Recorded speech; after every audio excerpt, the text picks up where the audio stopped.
Welcome back to Blood, Books, and Binge-Watching, everyone. Megan and Rachel here, coming at you live on whatever device you're listening on. It's been a hot minute since we have, or since you've heard from us.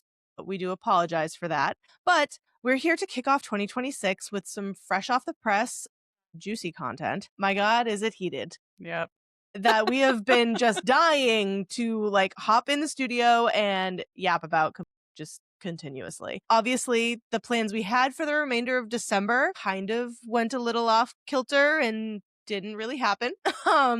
Because while we had plans, life also had its own plans and kind of dominated that. And, priorities are priorities, along with just holiday madness. And who doesn't experience that every year? So yeah, with that being said, we are taking everything we've learned in 2025 and shifting gears to a more kind of coordinated chaos so that we can continue to grow and be more reliable. So here is kind of a glimpse of what we're excited to share with you as we step into 2026 and our new and improved selves. So, in true fashion of ADHD hyperfixation, Megan and I are trying to curb and a little bit more structure. We also have learned our boundaries and how to set pace for ourselves going into the new year. So we plan to be releasing episodes twice a month, but fear not, that gives us ample time to fill them with really good,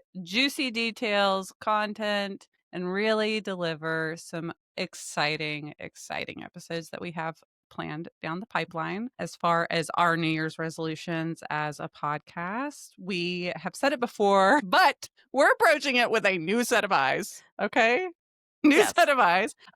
Social media is uncharted territory, and we're setting Streamline to kind of get our feet wet a little bit more with that, get a little bit more consistent. So while we may be not posting episodes as frequently as we have been in the past, definitely be sure to keep up with our pages to stay in contact. And a couple of topics that we have lined up for this year to cover: some horror romance duologies.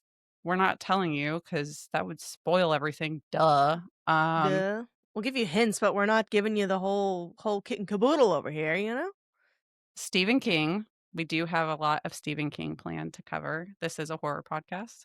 And the Flaniverse, for those of you that are familiar with Haunting of Hill House, Bly Manor. Not going to say anymore because Megan's going to start crying. Live and breathe and kneel before Mike Flanagan, okay? This man changed how I view horror. It's for sure. Hold on. Continue. I'm good. And we have much more planned. We, starting a podcast with no experience in editing or doing any of this, we learned a lot. We learned a lot over the last year. And so we certainly did. Yeah, we're coming into 2026 with some new skin. I manically emptied my bookshelves, so they're naked. So kind of see how we decorate inside and outside and all along the way. So without further ado. So we are rejuvenated and ready to go. We are coming out of the gate swinging. Yep. This episode is not for the stans, the faint of heart, the ones who can't take a critique. Get ready to go to the upside down because we're going to talk Stranger Things, and more specifically Stranger Things Season 5.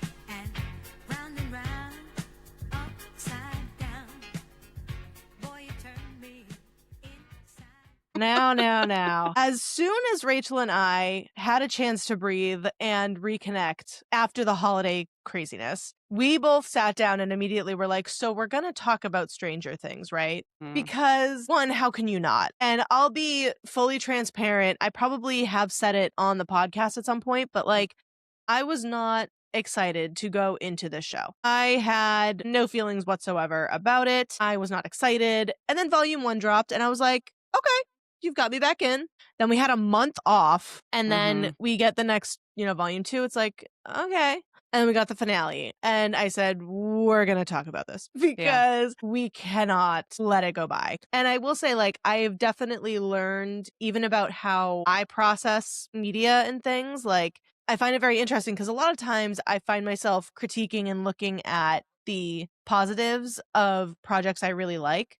And so getting to watch a project that I wasn't necessarily excited for and then critique it on that level and find a lot of them, but try to find like the positive things. It was just a very like flipped on its head experience where I'm like, wow, there's just so much critiquing to pull from here. Mhm. However, will we narrow this down? And let me tell you, we have like nearly 10 pages of topics and picture and just, yeah, what a moment in time Yeah. in I media. see, like, I've followed Stranger Things steadily through the real-time releases. This show Mhm. has been on for, like, 10 years, 10 right? years. So, this is an investment for a lot of people. Oh, yeah. I'm a huge sci-fi. I love conspiracy theories. So, and I really just, when I watched the first season, I was like, oh, this is like pushing the limits as far as like the time that it came out and like touching on like Mhm. actual declassified government projects and turning it into a show. I was like, this is really cool. Yeah. And yeah, Megan and I, we will get into it. I'm just going to say that I don't think any of us were prepared for how this ended.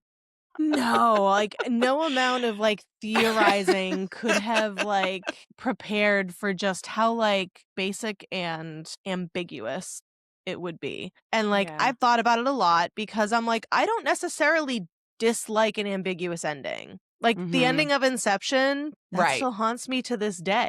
Yes. Yeah. Did the totem wobble? I don't know. Right. I don't know. It does leave that element of Yeah. curiosity, you know? And yeah, and so the more I started to think about those kinds of things, I remember we talked about Lost, and I kind of stood on my soapbox, and I was like, no, it's nothing like Lost. Mhm. But that's like I don't need to get that intense because obviously you get it. But yeah, so it's like that one was more of an indicate of like depending on how you interpret it, you might not like how it ends, and that's very different. And then there's the Game of Thrones ending. Yeah. Yeah. I compare it much more to that. To that. It was as a very similar decline, steep decline. Like, Mhm. we climbed for volume 1, we kind of plateaued on volume 2, and then we just Tanked it. straight down Tanked it. for that finale. Yeah. So yeah, it's really interesting to live through like shows and moments in time like that where you're so wrapped up in the show for like a decade at least Mhm. to have this like epic conclusion that's been hyped up for forever because they took 3.5 years between the last season and this one.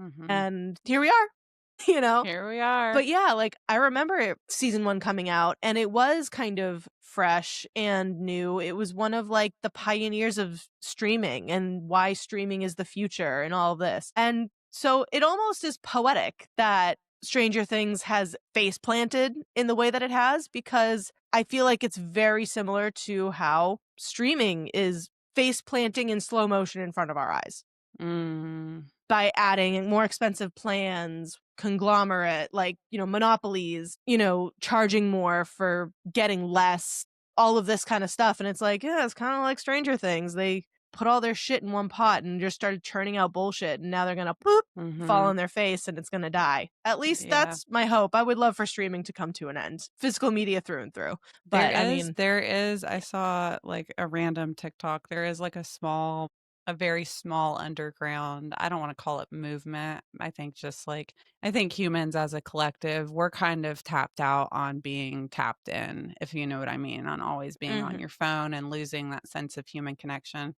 But I saw like a video of some random person that like I guess out in LA, they're starting to do like no phone parties to where like Nice. people that are gathering, like people that know each other that are at parties, they have like a phone box and they put their phones in there. And I'm like, oh, yeah, that's like what we used to do when we used to go get, drunk out in cornfields, telling our parents Yeah. we were spending the night at someone else's house.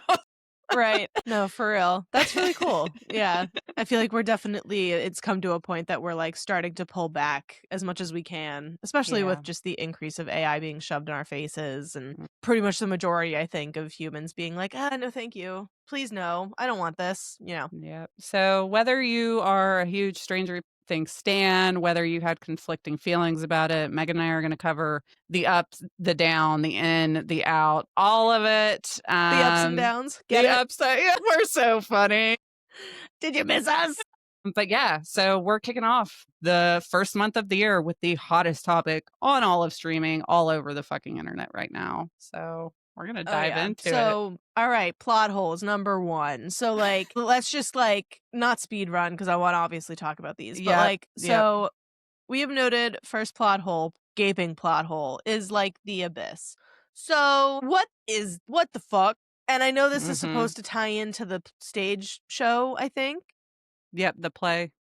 But yeah, like, more specifically, while it's like, okay, the abyss, second world, okay, great. Desert planet looking thing. What happened to the whole, like, he likes it cold bit? Mm-hmm. That was, like, a whole thing for what, season 2 and 3? When Will was, like, possessed? Yep. So, yeah, that's, like, a constant thing that comes up is, like, he wants it cold, he likes it cold, that's why they gotta heat Will up or whatever. Mm-hmm. And then the Mind Flayer is chilling out in a desert scenario. Like, granted, we don't know how hot it was, but, like, didn't look cold either. Yeah. Yeah. Because it's little things that they could have done on set. Like, Mm-hmm. you could have like seen the character's breath coming out, right? You could Right. have, you could have gotten away with a desert planet, fine, but Mhm. at least indicate that the temperature difference is there. Yeah. So yeah, Megan and I, we're nitpicking. Like we're gonna get very nitpicky in this. That is nitpicky. Yeah. And along with this also, I just want to preface this by, like, I was critical of the finale after it came out, and I was not a fan of it by any means, but Mhm. like I went from being like, man, that stinks. I hope people still liked it though, to Yeah. wow, this is just disrespectful and like an absolute smear on the face of the Duffer Brothers when they started answering the Yep. plot hole questions, and their Mhm. answers were so We're careless. horrible. Awful. So I'm also prefacing all of this with that, where it's like my opinions have gone from like, and it's not even about, yeah, we'll get into it. But Yep. either way. So yeah, and along with that, with the abyss and everything, they have to go through the upside down. They spend so much fucking time in the upside down, and there are no creatures whatsoever. None. And walking on the vines is also no longer a problem. I Yeah. remember that being a thing in previous seasons. So where were they? Well, according to the Duffer Brothers, they forgot about him. Mm-hmm. That these kids What? snuck up on Vecna, who is this like all powerful interdimensional being. Yeah. They snuck up on him. After he looked through Elle's mind and saw that they were coming for him, they snuck up on him. Yeah. So it's just, yeah, it's careless writing. And if I was more of a hardcore fan, I would be like probably double disappointed as I am now. So yeah, moving on from that, because also the Mind Flayer is just a really cool monster. Mm-hmm. Like, and we'll get into that later. So it was really rough to see it treated in such a way when it's had its return, if you can even really call it that. So Vecna's death. So like for me personally, would have liked to have seen them split Henry from his like Vecna self. But Mhm. I also feel like, honestly, reading this right now is that Henry has always been Henry. Vecna is just what the characters call him because they didn't know his name when he first popped up. So there really was no split that had to happen, if that makes sense. Like, I just put that puzzle piece together, like, in real time. Because I'm like, they wouldn't have really been able to split, you know? Well, this is because for me, like we see Henry go into the abyss, Dimension X, whatever you want to call it, when Eleven Yeah. sends him there, and we see him like fuse into Vecna, right? And that's where we see him like walking the plains, and we see the one demo dog like walking across the plains of the abyss, where it's like back to our first point, where the fuck were they? We've seen them in a previous season. So I guess like for me, That was more him. I would feel like that's more him being overtaken by the upside down, like okay. energies kind of deal. Yeah. So that's why I'm like, okay, not necessarily a split of Vecna and Henry, but definitely Henry from Will for sure. Yeah. So that point still stands for sure. Because there's like so much harping on this hive mind from this season, because that's how Will was able to control the demo dogs and like, and kill them, and because he was close to the hive mind. And so when he's literally at the source of said hive mind, there is like zero indication that he's like in pain. We do see him stay back with Joyce, and he like does have pain, like issues, but there is the one shot where it shows him like amplify, and that's where I got so excited. I was like, oh, fuck, we're about to really see like a battle of the minds, like a very like Jedi, Sith like type ordeal. I was too hopeful. I could only hope. Yeah, no, it would have been really cool to have been able to get that level of combat in this show. But no, Will just taps into his power, helps 11 defeat Henry, and he gets impaled on a big old tooth, and he gurgles to death until Joyce, but we'll get there later. Yeah. We do want to give homage. We do want to give homage when 11 is fighting Vecna to pocket sand. Oh my god, the pocket sand. Yes, I audibly said out loud pocket sand. How can you not? I've never even watched King of the Hill. Honestly, I've never seen I've only ever seen the clips of it on TikTok for the memes. That's it. But still valid. Still valid. Still a valid comment. Yep.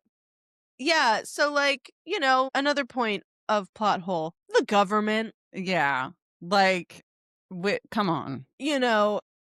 Listen, if I am of the opinion that Elle actually did die, I choose to believe that with our ambiguous ending. And so sure, if you can argue that, well, the military didn't have a reason to be in Hawkins anymore because Elle was supposedly dead. They can't get back to the Upside Down. What's the point of being over there anymore? Sure, that doesn't mean that they have an entire town, and more specifically a core group of people, that all are deeply intertwined with this classified event, and they're not getting black bagged and wiped off the face of the planet with no record whatsoever, because that's the U.S. military, I would think, would have.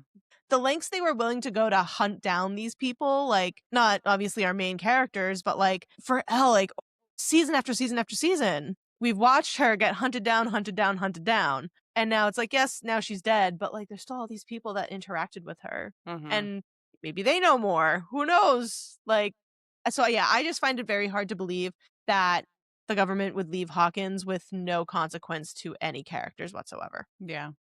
Yeah. And so since we know that this is the finale, there's not going to be anything aside from the behind the scenes stuff that they're releasing on the 12th. Yeah. It feels so deflated. I literally, when 11 gets swept off the bridge, I was waiting for like an all out fight. I was waiting, and then it's just fade to black. Yeah. Or also when Mike ran up to Elle, I expected him to get shot. Yeah. I'm like, oh my god, Mike's gonna get shot, even though we had made it the entire finale with no one being in real danger. The plot armor was plot armoring. And so I was like, oh, this would be a really good opportunity to blow everybody's minds. But no. And then, back in season, what was it? Was it 3? No, season 4 with the Russians. So it's like, they're just nothing. Yeah. Nothing anymore. Nothing. Yeah. So that was also very odd plot hole to just kind of leave open-ended, at least without even just throwing in a line. That's all you got to do. Toss a line in there. If you're not going to show, don't do the whole show don't tell. Just at least tell if you're not going to do it, So I feel like you should talk about this one because Yes, the significance of I time. would love to. I really want to hear your thoughts on this one. I would love to. Okay, so I am all about I'm a slut for numerology, okay?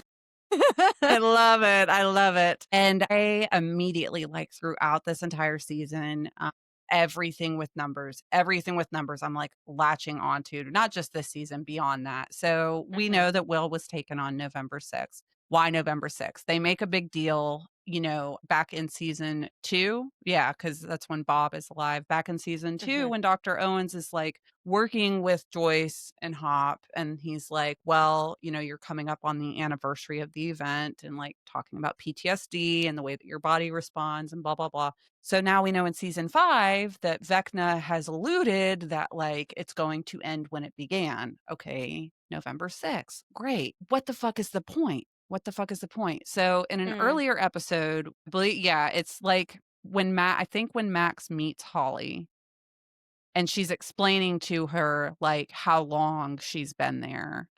And we see Okay. Max like walking through Hawkins High, and she finds a pamphlet for Oklahoma, Mhm. and it says November 6th on it. So then I'm thinking, oh my gosh, are we going to get the backstory of what happened to Henry on November 6th? Like, Right. Some kind of nothing, event. Yeah, but nothing. nothing. And as much as they crammed in that last episode, there was time for it. They could have taken like a snippet, a 5-minute Mhm. snippet to show a flash of something. So Yeah. that drove me fucking crazy. It drove me so crazy.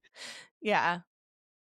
And then, so at the end of season 4 and jump into season 5, this pissed me off so fucking much. This pissed me off so much. And again, throughout season 5, I'm thinking we're going to get a flashback. Mhm. Every episode that happened through season 5, I'm like, we're going to get a flashback. We're going to get a flashback. Season 4 ended on such a, like, I will give them this. Their cinematic shots, they have a lot of really great cinematic shots. And Definitely do. the last shot of season 4, where everyone's in the field and they're seeing all Mhm. the smoke and these cracked rifts throughout the ground. And Yeah. then season 5 opens to them doing crawls, which we as the audience don't know what the fuck that is. Yeah. They have to tell us everything about it. Yeah. I'm like, y'all couldn't have given us a 10-minute clip, like Yeah. something. I feel like I remember them saying that they were doing a time jump to accommodate for the actors aging. It Okay. it didn't fucking matter at the end of the day. They still did not look like 17-year-olds. They Yeah. didn't. Yeah. And so at that point, I'm like, why not just pick up immediately? You would have insanely cool action, having them Mhm. battle things as they try to come up, have that be kind of like rename the crawl, but have them be posted up and they gotta defend Hawkins. I don't know. Like, Something. you could have done so much else and like built it up so much better. There's just so many other cool ways they could have pivoted for the season. Mhm. And it was just like, yeah, it was such a letdown as a whole with some really, really cool moments mixed in Mhm. there. Yeah, cuz it's Because it like, did have really great moments, for sure. Like whether it's yeah. emotional beats or character moments or action sequences, like it had its moments, for sure. Mhm. But when it came down to it, it's just the whole thing was just kind of not there. Yeah. So, and I don't even know how to segue, like, speaking of not being there, like, Max in her own body. So Max is obviously has been in a coma, was in a coma until volume 2? Yes. Mhm. So she just kinda comes to, and they do address, like, the atrophy in limbs, which I get, and then but, like, the big glaring thing is, like, as far as Max is concerned, Hopper is dead. Yeah. And everything to do with Max, everyone interacting with her was a very big letdown. Like, Mhm. not from an acting perspective, I just think it was just the vibe of the whole scene just wasn't great. Like Max and Lucas reuniting. Yeah. Like, it was touching to watch, but like, it personally didn't get me. Her and 11, her supposed best friend, was just like an over the shoulder, like, hey, Mhm. what? So yeah, I just feel like those could have been a lot better, I guess. But yeah, I was talking with a friend about the broken limbs, and since it had been so long, it's feasible to think that she would have healed from those, so she wouldn't Yeah. need casts. So that I'm not kind of being as nitpicky over. However, Lucas getting her out of that bed, and like I saw a comment on a TikTok that was like, someone needs to ask Lucas what it was like taking out her catheter.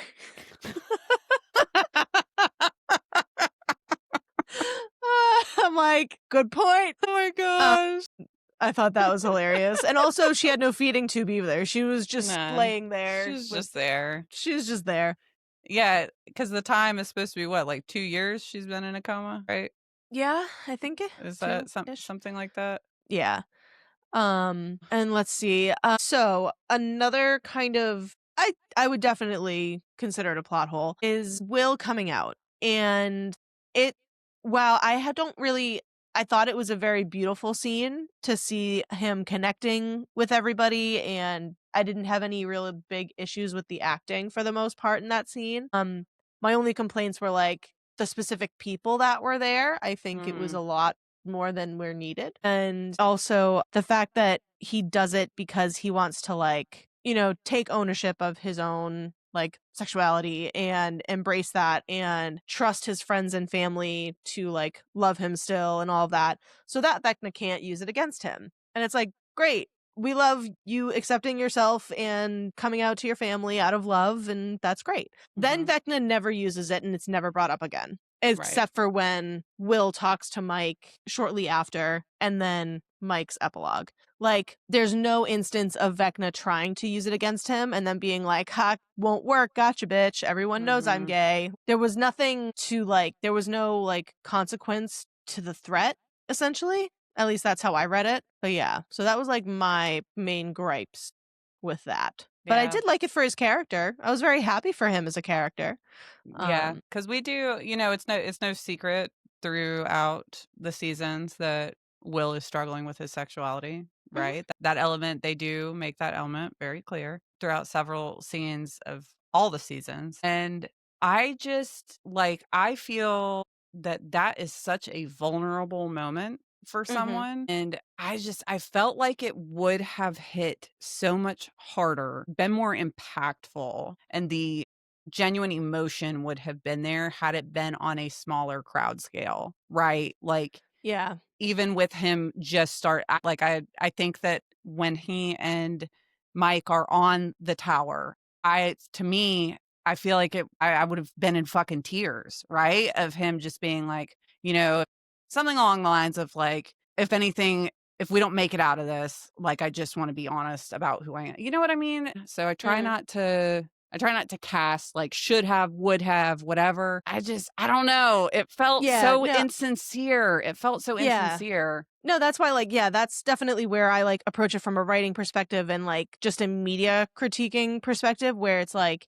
yeah, I would have removed like the C-list characters from that scene and we're good. Like, even if it extends out to like Hopper, Erica, that kind of level, but like take out Murray, take out Vicky, like they don't need take to be out these there. characters that don't even show up in like, well, Murray shows up in the epilogue, but like, yeah, I'm like, just take out the non-essentials essentially. But yeah, but that was kind of it. Like, I didn't mind it otherwise. Yeah. So yeah, that was my whole thing. And no one torments a closeted gay man like Pennywise. For real. Yeah. I know For your real. secret, your dirty little secret. Come on. Come on, Vecna. Do better.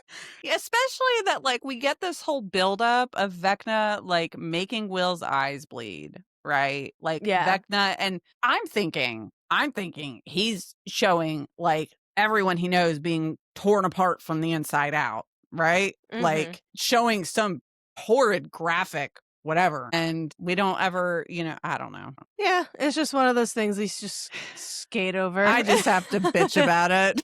Yeah. Let's see. We haven't brought up, and I didn't put this on here, we haven't brought up Holly Wheeler.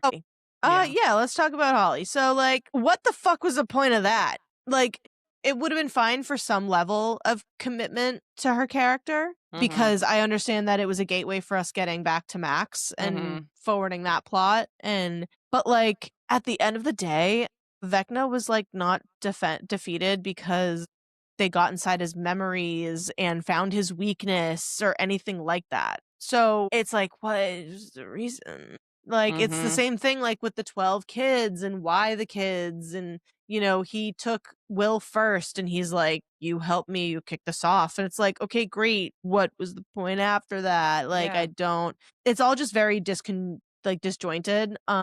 Also, like, the costuming with Holly had me so confused on how old this girl is supposed to be because she looks 14 Mhm. and is dressed like a 7-year-old. So which is it? Made me think of Sora from Kingdom Hearts. Oh, I've never played. My husband has. She was a very confusing character to introduce to us and dedicate that much time That much, to yeah. her. The only thing that I raked over in my brain on why he picked her was to draw the party closer to him because he knew that they would come after Holly. But I don't even think that the Dever brothers No, thought of that. no, she was just a This is, plot device. That yeah, was it. That's all yeah, it is. yeah, She of course, now I'm forgetting my terminologies, but she's that specific one that it's just used to get people from one point to another. Like, yeah. that's it. Yeah, it was disappointing because, like, they did have moments where I was like, "Right on. I dig Mhm. this." Well, and also But the other thing that I was kind of waiting for that never happened is when Mike and her are at the school, and it's like when mm, Karen is talking to Holly's teacher after Holly sees Mr. Whatsit, Henry, and Mike is talking to Holly and she's like, I'm not crazy or whatever. And he gives her the little D&D character. He, mhm.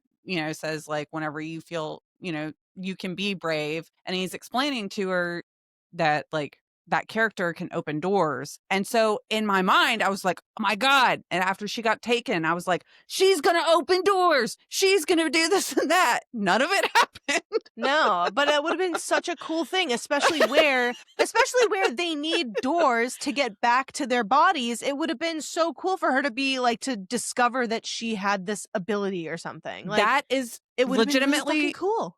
what you just said is legitimately what I thought was gonna happen, and when Yeah. I tell you I was so fucking let down. I was so let down. Every episode that released, I was like, "This time, this time." No, she just needed to work up the courage to wield her fire poker. That's it.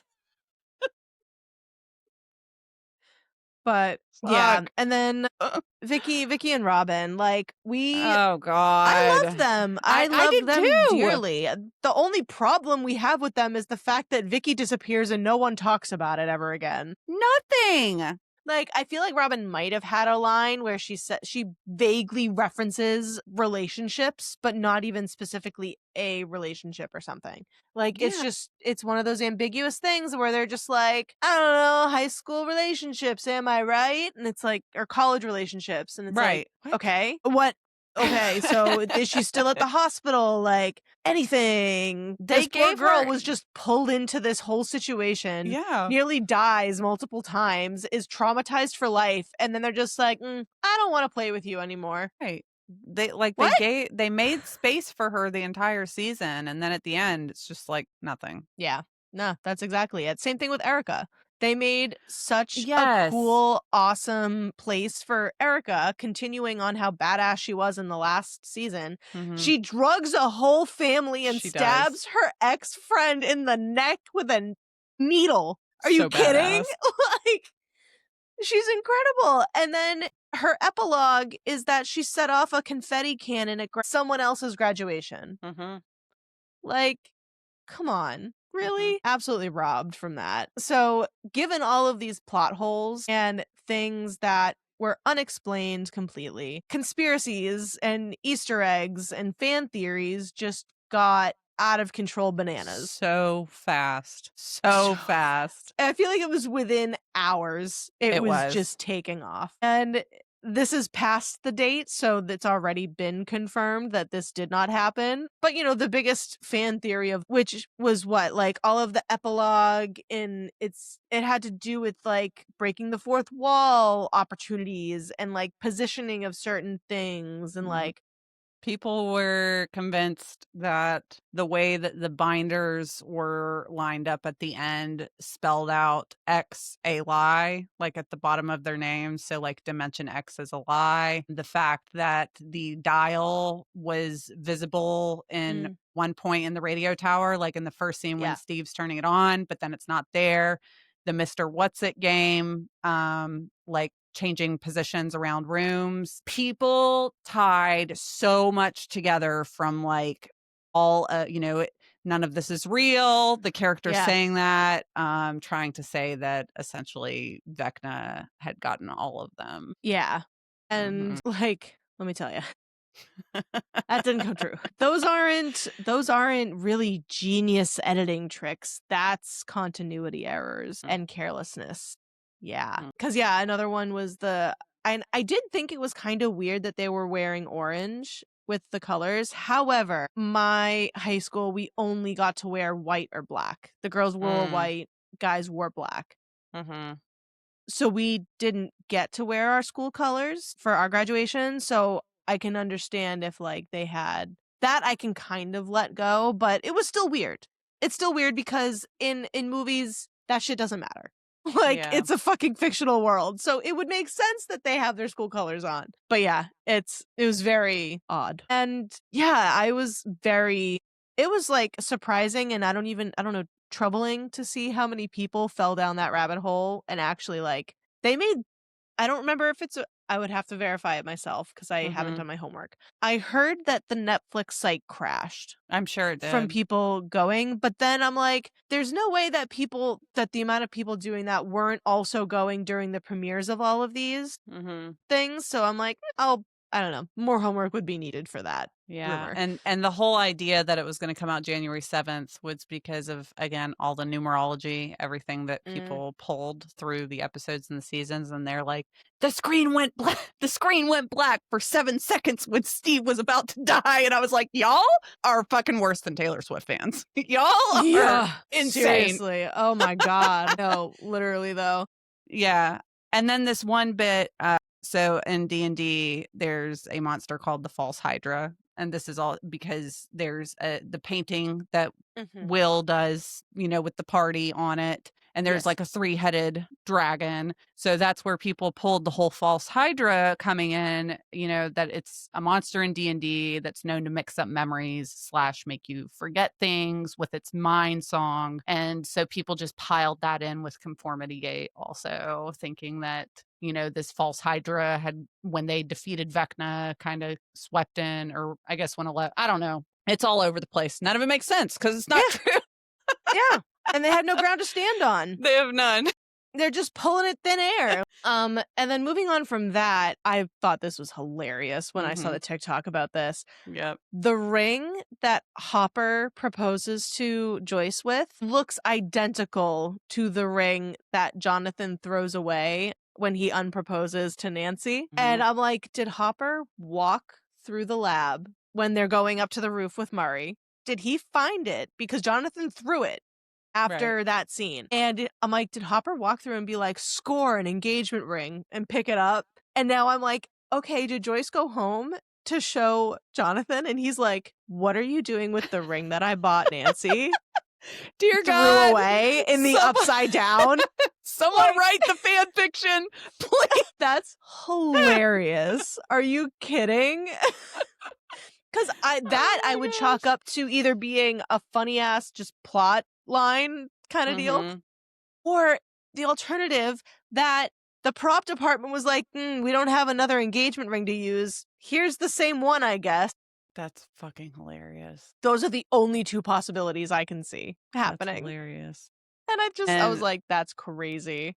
What didn't help with the fandom theories is that in their conversation, Hop brings up that he's been offered a job position in, what is it, Montauk? Is that the correct? Okay, I said it right. You said it right. And yeah, if you know anything about conspiracy theories, Project Montauk, there, I did it again. Yeah. Which the show was based on. So when people heard that line, they're like, oh yeah, they're not done. This is how it's gonna lead into blah, blah, blah. And so, Yeah, I don't know. Another flop on the Duffer Brothers, because if they had just fed into some of the theories that they started hearing about along the way, and their fans would have been like, "Oh, I knew it, I was right, blah, blah, blah." But here we are. Yeah. Here we Yeah. are. And like there is a fine line to walk between like fan servicey Mhm. to good quality television that Mhm. can get rocky because like as a Supernatural fan, Mhm. we went through plenty of that once upon a Yeah. time. And like there were good parts and bad parts to it. Like was I don't want to go into it because I know my friend is listening to Mhm. us, Mhm. maybe, and she's never seen Supernatural and she's watching it for the first time. I don't want to Oh, spoil okay. anything, but Yeah. like the fan servicey episodes we get in like season like 15 plus, Mm. fantastic. Yeah. They're hilarious. Mhm. So anyway, there's good things and bad things to fan service and television. So yeah. Now I want to make sure because like we said, obviously we've been very critical and nitpicky about a lot of this whole thing. But we did have many highs and also lows Mhm. from it. So we definitely want to give homage to said highs because Yep. it's deserved. So starting off with like Karen motherfucking Wheeler, Karen Wheeler. baddie Oh that you my are. god. Fucking up a Yes. Demigorgon with a wine bottle when the Ugh. military can't do shit with bullets. Okay, like, She just let's be fucking real. steps to it and she's like, "I'm gonna fuck you up. I'm gonna fuck Yeah, you up, yeah, baddie." Love her. it's incredible. Love her. And then her scars were they the makeup effects could have been a lot better, Mhm. but just like the gashed like look across her chest, I'm like, that's hot. That's a hot Yeah, scar. definitely it delivered the emphasis of just how bad those wounds were, you know? Yeah, Yeah. definitely. And then she shows up in the epilogue without any scars, but that's fine. Let's see. We briefly talked about like the cinematic shots and like the fight scenes. I specifically love the Mind Flayer's new design. Mhm. Granted, it has a vagina on its head. I saw it It immediately. does. It I'm like, does. that's a vagina. That sure is. But other than that, I thought it opening up like that and just kind of Mhm. extending out the legs and everything. And they make a really like when they put a lot of effort into how they want to stage like a cinematic shot like that, they do it very well. They do. Yeah. And yeah, so the creature design for that I also really loved. There was like a couple of one shots this season that were very well done, I think. I was really into it when it happened. I think it's the end of volume 1 when Mike is taking the kids through the war zone when the Mhm. Demogorgons are attacking. Or Demodogs, I don't know. Uh so that was a really cool one shot. I'm a sucker for a one shot. You'll always get me. It doesn't matter how bad it is. Yeah. Let's see. My God, delightful goddamn Derek. Dickhead Derek, I hated you. I wanted Henry to absolutely murder your ass. And then I fell in love with you. Mhm. I was gonna say they did a very good job at making the audience hate to love a character so quick. So fast. Mhm.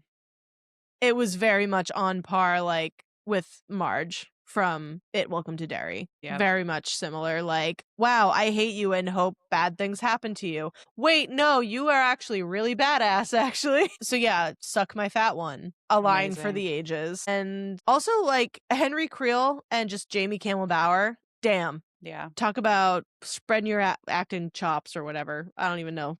The yeah, my highs for him absolutely the entire I mean, I have so many for him, but the cave, the whole concept of the cave in Mm. the midst of everything where we didn't get as much explanation as I would like, fine. But his entire like process of the cave and Mhm. dealing, facing his inner child and working through all of that. I loved that entire sequence so much. So Yeah. much. And It just how was, progressively unhinged he gets through the yeah. season. The bloodshot eyes and the just Mhm. like pure coming undone. Love him. Yeah, it's like that's why I wish that he had more scenes with the older kids as Henry I do too. instead of with the younger kids because he was obviously having to play up this facade of being this nice guy who's saving them all, so he couldn't really go hardcore into that like unhinged, crazy, evil mode until that last episode. So like I wish we were able to have gotten more of him because I found him a lot more intimidating in that form than Vecna form. Like, 100%. I will always find someone a lot scarier the more human they look. 100%. So I almost wish that Vecna wasn't even a thing and it was just him. Yeah. But I understand that it's a larger thing. But yeah, and Jamie and- Campbell Bower, love ya. and the entire scene where his younger self, that entire scene with the scientist, I mean, like the fear in that kid's face and yeah, so hats off to that one. Definitely. Joyce Byers, hell yeah. Yep. Chopping Vecna's head off. Yep. I loved that. I will say then you zoom out from that and you remember that there's children around watching that happen. So I'm like, whatever. But yeah, like she was kind of where it all started. She's the reason they've kind of come this far because she didn't give up looking for Will, you know? I was talking to a friend about that earlier. Like, it was a really interesting choice for them to have her do those honors. How the writing had been going till that point, I honestly expected each of them to hand the axe to another and each take a swing because it's all and me and me and me and I believe. So I'm like, okay, everyone take a turn. But yeah, no, I really love that moment for her. She got to be a real badass after being sidelined pretty much the entire season.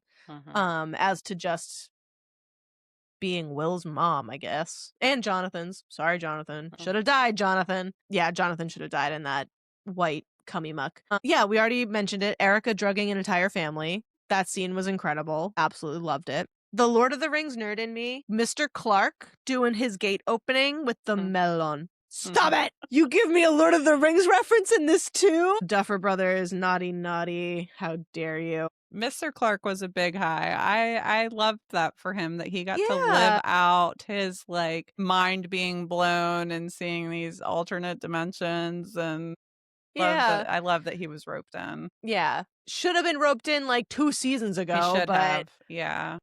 Yeah, it was really great. I'm glad that he got his time to do that. Just looking at pictures of him. Steve's epilogue. Yeah. I loved Steve's epilogue. Yeah.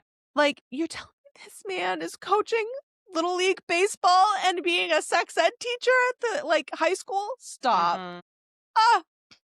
And he just looks so good in his suit with the same hair. He's just a little more polished. Like, oh my God. Yeah. Joe Keery, I'm touched. You're from Boston. Love that. And I also saw, I think that he hit #1 on like Spotify with one of his songs. Congratulations. He booted Taylor Swift down from #1. Love that. Hell yeah. And let's see. Yeah. Gaten Matarazzo. Holy shit.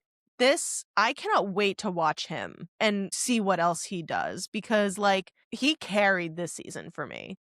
He did.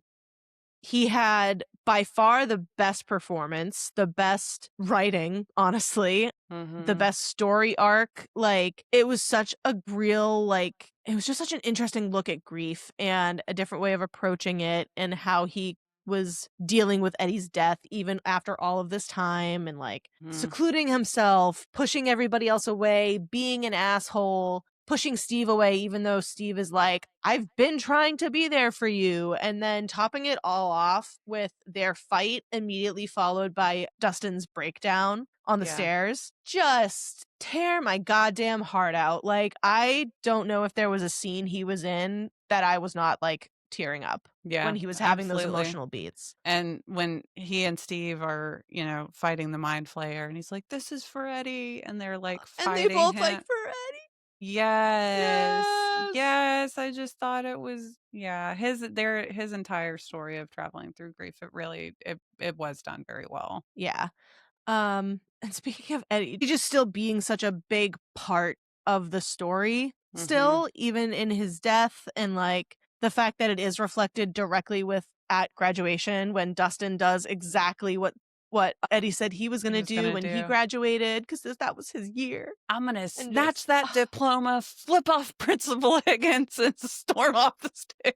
that's exactly what that motherfucker did. And it was just so good.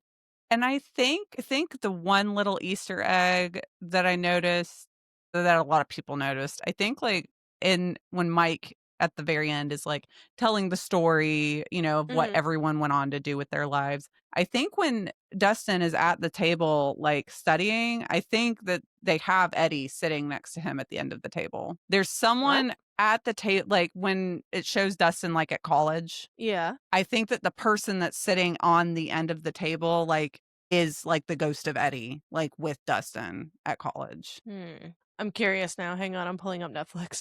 Yeah, no, pull it up, and because it's someone sitting, like, at the end of the table in the seat next to him, and you can see, like, their hair, right, is very, like, Okay. It might like symbolically yeah, kind of deal. yeah. So I think that is kind of a very nice, like, little touch of, like you said, how he just continues to show up throughout the narrative. So yeah, that is very interesting, and I will have to look at that. And our last kind of high, I feel like this is more for you than it is for me, because Yes, I personally did not give a fuck. But I liked Murray blowing up the helicopter. I was honestly like, oh my god, is he just gonna run off the roof and jump into the helicopter? Oh fuck! And then no, he just stopped and threw it, and I'm like, oh, Yeah. No, okay, I just liked how, excited he was to do it. It yeah. just made me laugh a little bit. No, it was a cool moment for sure. And along with our highs, we of course have Our some other lows. small kind of lows. Mhm. Number one, we've already badmouthed him enough, but Ted Wheeler should be dead. Yeah. Couldn't care less about him. Mhm. Like, just bad character, bad father. Just why is he here? Why did he live? Because nothing would have changed if he died. Mhm. So yeah, he's just a disappointment. Millie Bobby Brown's costuming was atrocious. Mhm. Um, like, even I understand having to have her in, like, the practicality of being in a swimsuit as she was.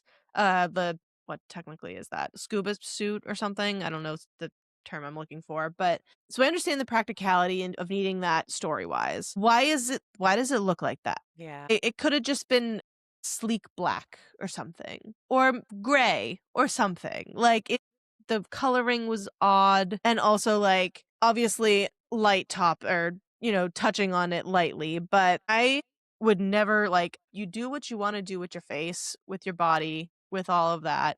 That's not my business. However, when you're trying to act and you can't emote properly to convey Mhm. certain, like, scenes and emotions, that's when it starts to be like, how necessary is that right now? Can you wait until after you film? Like, but Yeah. obviously there's a lot of societal pressures and just growing up pressures. And like, that's why I'm like, hey girl, Millie Bobby Brown, you do you. Like, no qualms about it. It's just when it gets in the way of you being able to, like, do your craft, what your career is, it's like, that's when it's like, that's a bummer. Mhm. And it was just really sad at, like, and so noticeable when she's having that moment with Mike and she's so sad and crying, but all you see are these, like, harsh lines on her face, and then what look like her eyebrows fighting to, like, go close together or Yeah. move or something. So it's very noticeable, and when it becomes noticeable and, like, you look like you wanna sneeze all the time, and it's just very distracting, and it was sad to see because I've thought she's been really wonderful in previous seasons. I really Mhm. liked Elle. I liked her character, and it was just really, they just took her in a very interesting direction as a character this season too. Speaking on that character, I don't, unless you have anything else to say as well, but Mm-mm. yeah. Also with Elle, that poor girl, I've seen it. It's not an original thought, but like, that girl's walking around with either a UTI or yeast infection, and she doesn't even know it if she is alive. If you Yeah. choose to believe she's alive, she's going through all kinds of things and has no idea what her body's going through. She needs some Azo. Someone get her some Azo. But yeah, and so there's a reason Elle's acting a little kind of different in the second half of this season, and it's because Kali comes back. Mhm. I could not have cared less about Kali coming back. Like, to bring back a character that was from a single episode that is majority like disliked in the fandom, why would you do that? They had such opportunity to implement this in such a better way. Because Yeah. I don't mind her character. I really don't. I mind the fact that they brought her to life and didn't give her a substantial purpose. What Mhm. was the point? If you guys are going to say that 11 has this sister that is not as strong as her, but on par with her, Mhm. and you need the two of them to take out Vecna, it's so lost in translation to me that Yeah. I'm like, why even bring her back if you're not going to execute it in a good way?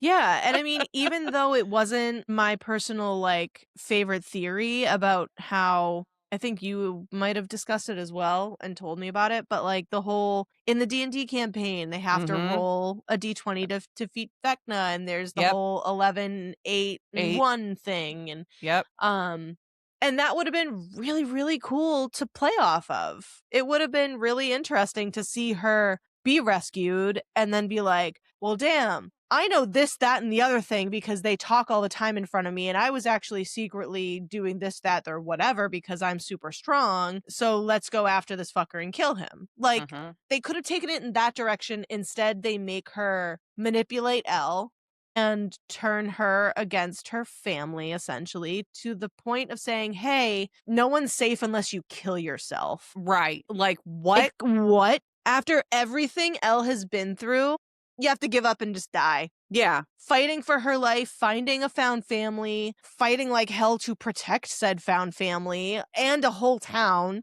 and then to just be like, guess I'll die. My It's Eddie first all thought over again. My It's Eddie. first Like, it is 100%.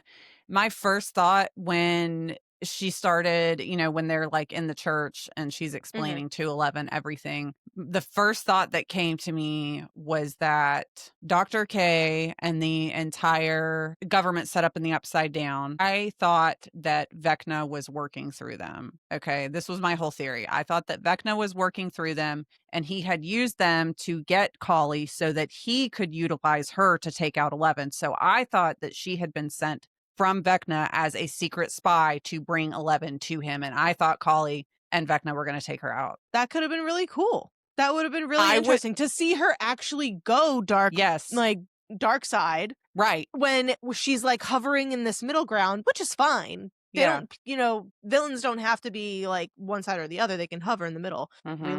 We love Morley Gray. So like Morley Gray isn't an issue. It's just like it's just what it was over, and it was Mm-hmm.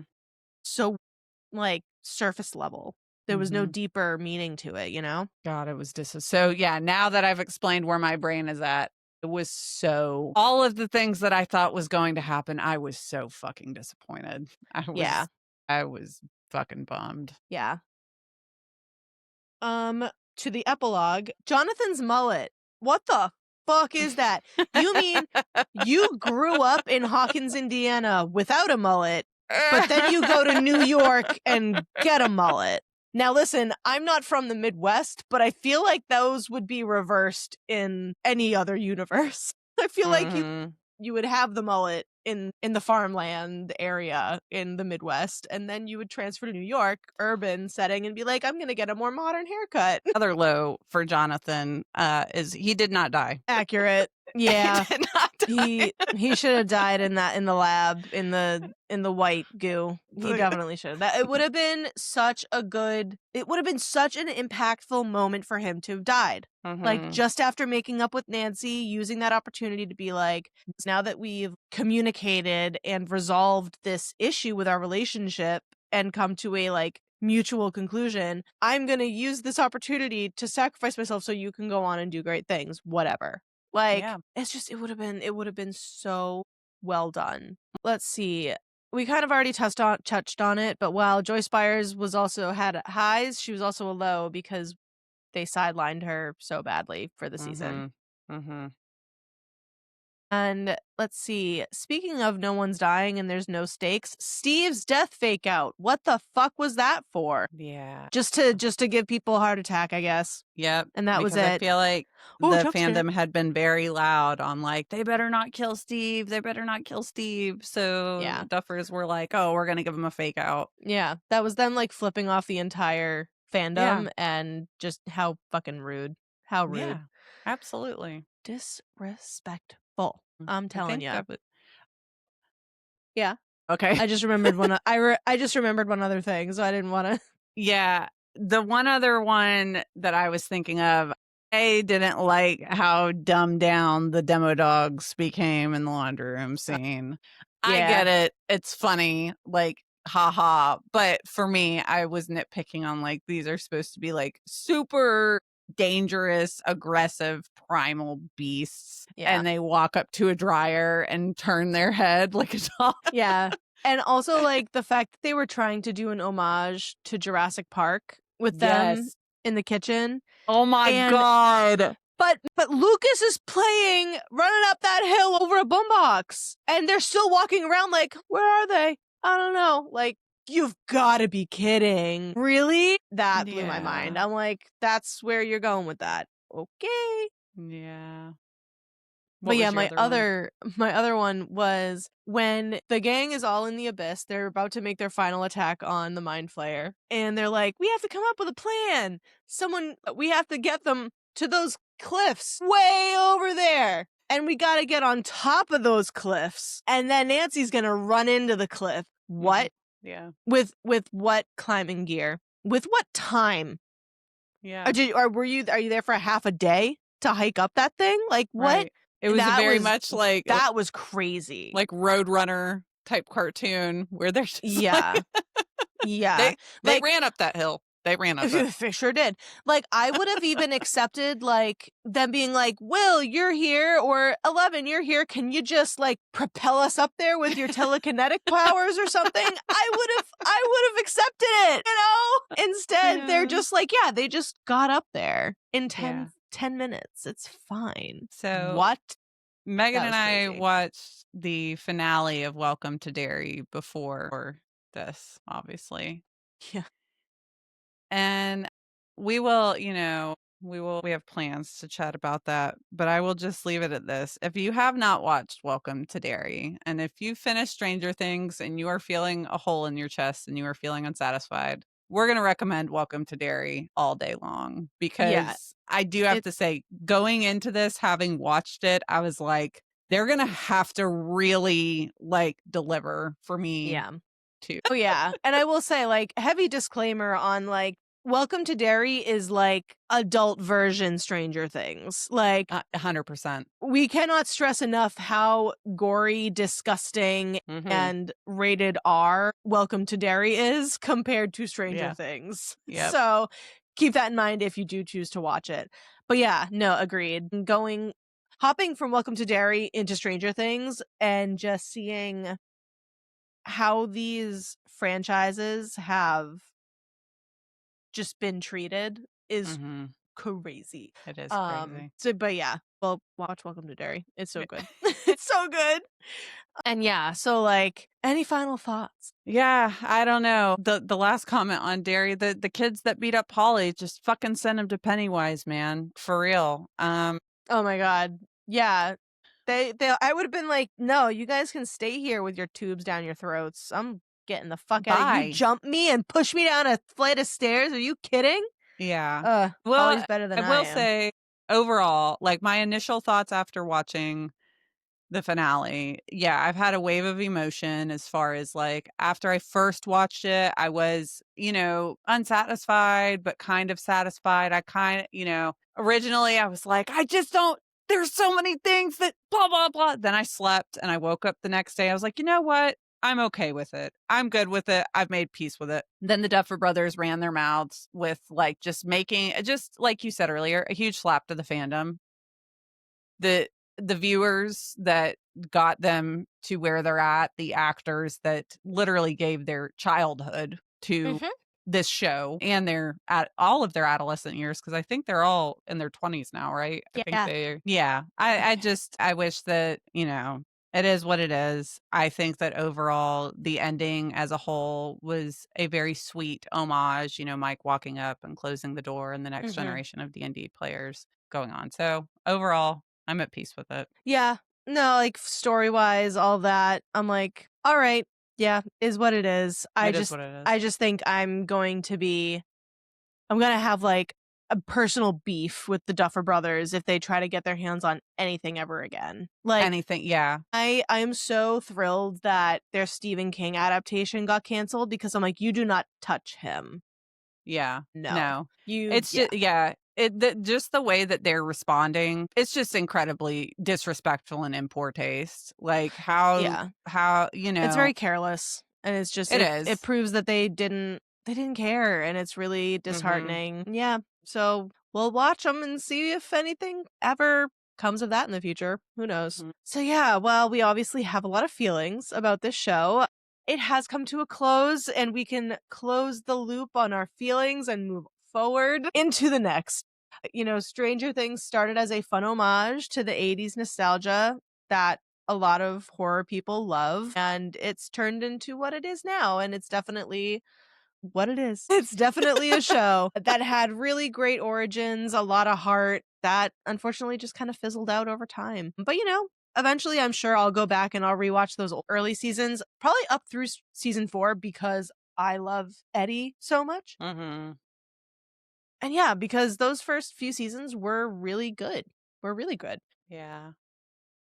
So yeah, as for what's coming down the pipeline though, 11 isn't the only world-renowned fictional telepath that has dabbled with evil and unseen forces. So, we're going to be taking a little road trip from Hawkins, Indiana to the mountains of Colorado for a stay at the Overlook Hotel. I've already started reading The Shining. I've started it a couple of different times and I've never gotten too far into it because I stopped for one reason or another. So I'm really, really enjoying it, especially since I've been reading The Dark Tower. I'm making a lot of connections.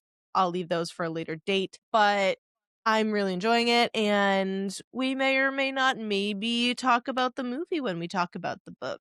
Who knows? So yeah, we hope that you guys are all very excited to join us on that spooky ride because talk about icon of the 80s, The Yep. Shining.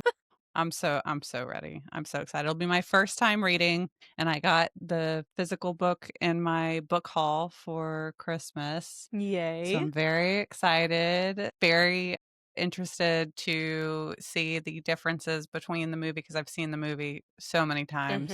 Know a lot of the movie lore and trivia surrounding it. So I'll be very interested to see the parallels between the two. Yeah. And have you read any Stephen King books before or short This stories? is my first one. This is my so Ooh. I'm excited to be Okay. like experiencing this with you and starting off like my first read of 2026 being a Stephen King book. Right on. I now, since we started the podcast, I have like 4 of his books now. So Hell I'm yeah. excited to have my my horror shelf Yeah. dedicated. So very Yay. exciting. So yeah, stay tuned. We will definitely share like whenabouts that episode's going to be coming out, but it will for sure be later on this month in January. So yeah, you will see us much more on the social medias as we said. Cuz a lot of times like there's movies that we go to see in theaters or something that we watch on streaming that we wish that we could talk about, and we might not have the time to do a full episode on it, but what we can do is make videos about it for you. So we can do more short form stuff and just kind of do off the cuff recordings. I'm really looking forward to being able to talk more about that stuff, things that don't really warrant elaborating into this like hour long episode kind of format. Yeah. So yeah, definitely feel free to go follow us on TikTok and Instagram. It's just at Blood Books and Binge Watching. Definitely just go follow us there if you don't already. We vow to be more active. And thank you so much for all of your understanding through all of our silent periods and dropping off the map and trying to find our feet in all of this. We started out super headstrong. We got our From Blood and Ash out of the way, and then life and everything else that goes along with it. Take care of yourselves, everybody. It is a crazy world out there. We hope we could bring a little levity, even though this was a heavily negative episode. So hope we could help. We love being happy and funny. If you watch Stranger Things, what were your highs and lows? Yes. Feel free to drop them in the comments. Feel free to vent with us. That's what we're here for. Yes, please. And if we missed your favorite moments or things that you want to talk about more, drop comments. We still do check those, even if we're not posting as well. But yes, thank you so much. Blood, Books, and Binge Watching, checking out. I am Megan. I'm Rachel. And we will see you all next time.